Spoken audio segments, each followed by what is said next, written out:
శ్రీమాత్రే నమః. శ్రీ గురుభ్యో నమః. ఇప్పటి వరకు మనము ప్రతి నెల మాస ఫలితాలు చెప్పుకుంటూ ఉన్నాం. అందులో భాగంగా ప్రతి మాసంలో మనకు విశేషంగా కొన్ని యోగాలు వచ్చాయి. రుచక యోగం అని, మాలవ్య యోగం అని, ఇవన్నీ కూడా ఏంటంటే పంచమహాపురుష యోగములలో భాగం అన్నమాట. గోచారంలో ఈ పంచమహాపురుష యోగాలు ఏవే వస్తున్నాయి ఏంటనేది చూద్దాం. తదుపరి కర్కాటక రాశి. కర్కాటక రాశి వారికి సంబంధించి ఈ యొక్క పంచమహాపురుష యోగాలు ఎలా ఉన్నాయనేటువంటి విషయం తెలుసుకుందాం. ఎందుకు డిసెంబర్ 1 నుంచి 31 మధ్యలో ఈ పంచమహాపురుష యోగాల గురించి చెప్తున్నానంటే, గురు తిరోగమనం అనేటువంటిది ఒకటి స్టార్ట్ అయింది. అలాగే శని చండాల యోగంలో ఉన్నాడు. శుక్రుడు తన సొంతింటి నుంచి వెళ్ళిపోతూ ఉన్నాడు వృశ్చికంలోకి. వృశ్చికంలో ఉన్నటువంటి కుజుడు కూడా సూర్యుడితో సహా ధనుసులోకి వెళ్తూ ఉన్నాడు. అప్పటి వరకు ఉన్నటువంటి ఈ పంచమహాపురుష యోగాలు మాలవ్య యోగం అంటారు, అలాగే రుచక యోగం అంటారు. ఇవి ఎలా లాభిస్తాయి అనేటువంటి విషయాన్ని తెలుసుకున్నట్టయితే, ముఖ్యంగా కర్కాటక రాశి వారికి ఉన్నటువంటి లగ్నంలో ఉన్నటువంటి గురువు 8వ తారీఖు తర్వాతకి గురు తిరోగమనంలో భాగంగా మిథునంలోకి వెళ్ళిపోతూ ఉన్నాడు. అప్పటి వరకు వీరికి ఉన్నటువంటిది ఈ యొక్క యోగం హంస మహాయోగం అంటారు. అంటే పంచమహాపురుష యోగాల్లో 5 మహాపురుష యోగాల్లో హంసయోగం, భద్రయోగం, శశమహాయోగం, అలాగే శశి మహాయోగం, అలాగే ఈ యొక్క హంస యోగము, భద్రయోగం, ఇలా గ్రహ సంచారాల్లో భాగంగా ఉంటాయి. అయితే వృచక యోగం కూడా అందులో ఒక భాగం. ఈ మాలవ్య యోగము, ఈ రుచక యోగం కూడా పంచమహాపురుష యోగాల్లో ఉంటున్నాయి. కాబట్టి ఈ యొక్క కర్కాటక రాశి వారికి ఈ యొక్క హంస మహాయోగం అనేది లాభిస్తుంది. ఇది పంచమహాపురుష యోగాల్లో ఒకటి. అది 8వ తారీఖు తర్వాతకి ఖర్చుతో కూడుకున్నటువంటి పనులు మీరు కొనసాగిస్తూ ఉంటారు. ద్వితీయంలో ఉన్నటువంటి కేతుగ్రహ సంచారం వలన విశేషంగా మీకు ఉన్నటువంటి ఫినాన్షియల్ స్టేటస్ మొత్తం అంతా కూడా అప్స్ అండ్ డౌన్స్ ఎక్కువగా ఉంటాయి, అబ్స్టాకిల్స్ ఎక్కువగా ఉంటాయి. దాంట్లో ఎటువంటి సందేహం లేదు.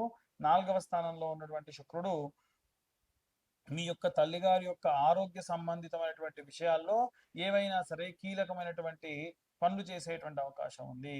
అలాగే ముఖ్యంగా చూసుకున్నట్టయితే కర్కాటక రాశి వారికి సంబంధించి పంచమ స్థానం ఏదైతే ఉందో, ఈ పంచమ స్థానంలో సూర్య, బుధ, కుజ, అలాగే శుక్రుడు కూడా వెళ్ళిపోతాడు 7వ తారీఖు ఎట్టి పరిస్థితుల్లో ఏవైనా సరే వివాహ సంబంధితమైనటువంటి విషయాల గురించి కానీ, ఏదైనా సరే విశేషంగా మీరు చేసుకునేటువంటి గృహ నిర్మాణ సంబంధితమైన విషయాలు కానీ, ఎట్టి పరిస్థితుల్లో ఎవరితో డిస్కషన్ చేయడం కానీ, వాటి గురించి బయలుదేరి ఎక్కడన్నా బయటికి వెళ్ళి షాపింగ్ లాంటివి చేయడం మటుకు చెయ్యకండి. దానివల్ల మీకు ప్రమాదమే ఎక్కువగా వచ్చే అవకాశం ఉంది.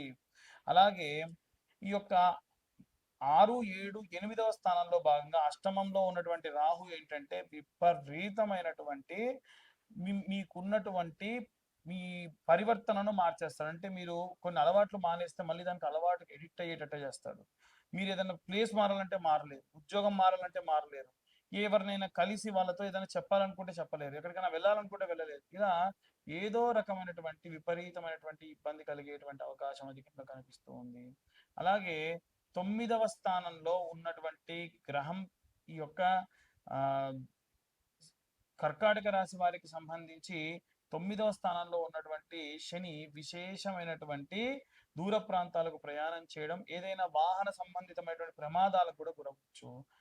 9వ స్థానం మన కర్మ ఫలాలు అంటారు అనమాట. అందులో కర్మఫలదాత ఉన్నాడు. సో ఇక్కడ ఏమవుతుందంటే, మీరు ఏదైనా దానం చేసినా, ధర్మం చేసినా, ఆకలితో ఉన్న వాళ్ళకి అన్నం పెట్టించినా ఈ దోషాలు అనేటువంటివి పనిచేయవు. సో విశేషంగా ఈ పనులు చేసుకుంటే మంచిది. ఓవరాల్ గా చూసుకుంటే ఈ యొక్క కర్కాటక రాశి వారికి పర్వాలేదు. వాళ్ళు ఏదైనా కాస్త దాన ధర్మాలు చేస్తే ఈ యొక్క కష్టాల నుండి బయటపడవచ్చు అనేటువంటిది క్లియర్ గా తెలుస్తుంది. ఇక వీరందరూ కూడా ఈ రెమెడీస్ తీసుకోవాలి, రాశి వాళ్ళు ఏ మంత్రం చదవాలనే విషయాన్ని ఇప్పుడు మనం తెలుసుకుందాం. ఇప్పటి వరకు మనం ఈ రాశి వారికి సంబంధించి గోచారంలో భాగంగా పంచమహాపురుష యోగాల్లో ఏ యోగం ఉంది అనేటువంటి విషయాన్ని మనం డిస్కస్ చేసుకున్నాం. ఇవన్నీ కూడా గోచారంలో భాగంగా చెప్తున్న విషయాలు మాత్రమే. డీటెయిల్ గా మీ జాతకంలో అసలు దశ ఏంటి, అంతర్దశ ఏమిటి, మొత్తం 16 భావచక్రాలు ఉంటాయన్నమాట. ఆ భావచక్రాలు ఏంటి అనేటువంటివి డీటెయిల్డ్ గా మనం ఒక్కొక్కరి గురించి వారి date of birth, time, place ఉంటే మనం జాతకం అనేది ఇంకా పర్ఫెక్ట్ గా చెప్పొచ్చు. అయితే 60-70 పేజీల్లో జాతకం ఇవ్వడము, దాంట్లో వివాహము, సంతానము, వృత్తి, వ్యాపారము ఎలా ఉండబోతుంది అనేటువంటి విషయాలు కూడా మీతో మాట్లాడడం జరుగుతుంది. డీటెయిల్ గా చాలా మంది ఫోన్ లో మాట్లాడేటప్పుడు నేను స్వయంగా వారికి ఏం చెప్తానంటే రికార్డ్ కూడా చేసుకోమంట. ఎందుకంటే ఎవరైనా సరే విషయం ఒక రికార్డ్ అనేటువంటిది ఉంటే పర్ఫెక్ట్ గా ఉంటుంది కదా అనేటువంటిది నా యొక్క ఉద్దేశం. అయితే ఇప్పుడు వీరందరూ కూడా ఏ రెమెడీస్ చేసుకోవాలి? చాలా మంది ఈ జాతకం అడిగే వాళ్ళు కూడా పేర్లు ఉత్త పేరు ఒకటే ఉంది పంతులు గారు చెప్పండి అంటే చాలా రోజుకు 10 కాల్స్ దాకా వస్తూ ఉన్నాయి. ఎట్టి పరిస్థితుల్లో కేవలం పేరుని అడిగి జాతకాన్ని మాత్రం చెప్పను. ఎందుకంటే date of birth, time, place ఉంటే నిర్దిష్టంగా జాతకం అనేటువంటిది తెలుస్తుంది. ఈ జాతకానికి కూడా 2025 రూపాయలు ఖచ్చితంగా ఛార్జ్ చేస్తా. ఎందుకంటే నాకు 3 నుంచి 4 గంటలు టైం పడుతుంది. ఫోన్ చేసి డబ్బులు కట్టిన వాళ్ళు కూడా వెంటనే వెంటనే ఫోన్ చేస్తున్నారు. ఖచ్చితంగా ఒక రోజు 2 రోజులు టైం పడుతుంది. ఇప్పటివరకు ఉన్న వాళ్ళు ఒక్కొక్కరు కంప్లీట్ చేస్తూ మీతో నేను మాట్లాడాలి కాబట్టి. ఇక ఏ రెమెడీస్ తీసుకోవాలి నెలలో అని అడుగుతూ ఉన్నారు చాలా మంది. వీలైతే ఎర్ర చందనం లేకుంటే చందనం ముక్క, ఒక ఒక చందనం కర్ర ఒక చిన్న ముక్క తీసుకొని కొనుక్కొని ఇంట్లో గంధం తీయండి. నిత్యము కూడా ఒక కొన్ని మనం నీళ్లు పోసి గంధం సానరాయి మీద గంధం తీసి సగభాగం ఒక గిన్నెలోకి తీసుకొని మిగిలిన సగభాగం రాగి చెంబులో వేసుకొని నీళ్లు పోసుకొని మీ ఇంటి నుంచి ఎక్కడైనా దగ్గరలో దేవాలయంలో రావి చెట్టు వేప చెట్టు ఉంటే అక్కడికి కాళ్ళకు చెప్పులు లేకుండా పొద్దున్నే స్నానం చేసిన తర్వాతకి ఎటువంటి అల్పాహారం స్వీకరించకుండా ద్రవ పదార్థాలు మాత్రమే తీసుకొని వెళ్ళండి. ఆంజనేయ స్వామి గుళ్ళో గనక ఈ రావి చెట్టు వేప చెట్టు ఉంటే ఇంకా మంచిది. ఆ గంధం కలిపిన నీటిని పోసి 21 ప్రదక్షిణాలు చేయండి. ఇలా వీలైతే ఈ నెల రోజులు చేయండి.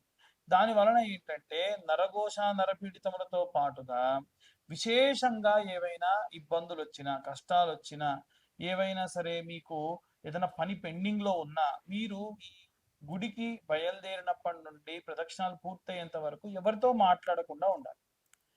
పొద్దున్నే లేవగానే మీ పనులు చూసుకోండి. వీలైనంత వరకు కూడా ఎవరిని తిట్టడము, దూషించడము, మాట్లాడడం, చెడు మాట్లాడడం మాత్రం చేయకుండా ఈ గంధం సానరాయితో గంధం తీసుకొని వెళ్ళండి. ఇంకా పిల్లలు ఎవరైనా సరే కాస్త చదువు కోసం ఇబ్బంది పడుతూ ఉన్నారు, చదవట్లేదు, పెళ్లిళ్ళు అవ్వట్లేదు, సంతానం అవ్వట్లేదు అనుకుంటే గనక ప్రతి బుధవారం రోజు రాత్రి 110 శనగలు స్నానం చేసి నానబెట్టండి. 110 శనగలు కొంచెం దొడ్డు శనగలు పెట్టండి, చోలే శనగలు అంటారు కదా.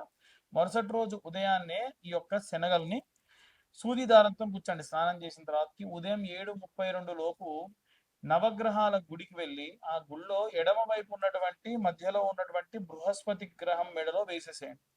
దాని వలన విశేషంగా పిల్లలకు సంబంధించినటువంటి జాతక సంబంధిత దోషములు ఉంటే పోతాయి. ఇదొకటి. ఇక మేధా దక్షిణామూర్తి స్తోత్రం అని ఉంటుంది, లేదా దక్షిణామూర్తి స్తోత్రం ఉంటుంది. ఈ దక్షిణామూర్తి స్తోత్రాన్ని నిత్యము పొద్దున సాయంత్రం పిల్లలు వినేటట్టుగా చూడండి. వీలైతే మీరు కూడా చదవండి పిల్లల కోసం. అలా చేయడం వల్ల పిల్లలకు ఇవాళ రేపు చాలా మందికి వివాహము, సంతానం కాని వాళ్ళు చాలా మంది ఉన్నారు. అయితే ఎవరికైతే వివాహం అవ్వట్లేదో వాళ్ళ కోసం నేను ప్రతి నెల ఆఖరి మంగళవారం నాడు విశేషంగా కన్యా వర పాశుపత హోమాలు నిర్వహిస్తూ ఉన్నా. ఎవరికైనా సరే ఒకవేళ మీ పిల్లలకి వివాహం అవ్వట్లేదు అనుకున్న వాళ్ళు ఎవరన్నా ఉంటే అమ్మాయిలు కానీ అబ్బాయిలు కానీ, అమ్మాయిలకైతేనేమో వరపాశుపతం, అబ్బాయిలకైతే కన్యా పాశుపతం. ఏంటి పాశుపతం అంటే చక్కెర తీసుకొని స్వామివారి పైన అభిషేకం చేస్తూ ఉంటాం. ఏది రుద్రం చదువుతూ సంపుటీకరణ మంత్రం చదువుతూ విశేషంగా చేస్తారు. ఆ తర్వాతకి మళ్ళీ హోమం చేస్తారు. హోమం చేసేటప్పుడు ఈ పూజ చేసిన చక్కెర కొంచెం తీసి అందులో కలిపి హోమ ద్రవ్యంలో కలిపి హోమంలో వేయడం జరుగుతుంది. ఇలా పూజ చేయడం వలన విశేషంగా వివాహం కాని వారికి వివాహం అవుతుంది. మొత్తం 380 రకాల పాశుపతాలు ఉంటాయి. దాంట్లో ఆరోగ్య పాశుపతం, సంతాన పాశుపతం, కన్యా పాశుపతం, వర పాశుపతం ఇలా ఉంటాయి. కానీ నేను మాత్రం వర కన్యా పాశుపతాలు చేస్తూ ఉన్నా. లేదు ఇంకేదన్నా మీకు ఆరోగ్య సమస్యలు ఉండి ఆ రకమైనటువంటివి చేయించుకోవాలంటే కూడా కింద ఉన్న నెంబర్కు కాంటాక్ట్ చేయొచ్చు. జాతక సంబంధిత అలాగే ఈ యొక్క వ్యవహార సంబంధిత విషయాలు ఇవే కాకుండా అమావాస్య ప్రతి అమావాస్యకి కూడా వాంఛిత కామ్య సిద్ధ్యర్థం ఏవైనా మీ కోరికలు ఉంటే కోరికలు తీరడానికి పేపర్ మీద 21 మార్లు మీ కోరికను రాసి హోమం జరిగే స్థలానికి వస్తే హోమం అంతా జరిగేటప్పుడు ఎవరు కూర్చోరు. ఎంతమంది వచ్చినా మీ గోత్రనామాలు చదివి గణపతి హోమం, నవగ్రహ హోమం ఇలా చేస్తాం. వాంఛిత కామ్య సిద్ధ్యర్థం ప్రత్యేక మంత్రం చదివేటప్పుడు అందరినీ వచ్చి నిల్చోమని ఆ నెయ్యిలో ముంచి ఆ పేపర్ని వేయమని చెప్తా. ఆ మంత్రం 21 మార్లు మంత్రం చెప్తా. 21 మార్లు ప్రతి ఒక్కరికి కూడా మంత్రం చెప్పినప్పుడు ఆ కోరికలు అలా ముంచి ఆ నెయ్యిలో ఆ హోమంలో వేసేయాలి. ఇలా చేయడం వల్ల ఏవైనా కోరికలు బలమైన కోరికలు ఉండి ధర్మబద్ధమైన కోరికలు ఉంటే ఆ కోరికలు నెరవేరుతాయి. ఇవి మాకు చెప్పాల్సిన అవసరం లేదు, మీరే రాసి తెచ్చేసుకోవచ్చు. లేదు ఒకవేళ మేము ఎక్కడో ఉన్నామండి మా కోసం మీరు హోమం చేయండి అంటే వీడియో కాల్ లైవ్ లో పెట్టి మంత్రం చదివేటప్పుడు చెప్తాను. అప్పుడు 21 మార్లు మీ కోరికను ప్రింట్ చేస్తాను, నేను చూడను, అది ఏంటో కూడా చూడండి, డైరెక్ట్ ప్రింట్ కొట్టించేసి ఆ ప్రింట్ను అలాగే నేనే నెయ్యిలో ముంచి వేస్తాను. అప్పుడు మీకు వీడియో కాల్లో కూడా చేయడం జరుగుతుంది. ఇలా ఎవరికైనా ఉంటే కూడా ప్రతి అమావాస్య రోజు కూడా చేయడం జరుగుతుంది. ఆసక్తి కలవారు కాంటాక్ట్ చేయొచ్చు. సర్వే జన సుఖినో భవంతు.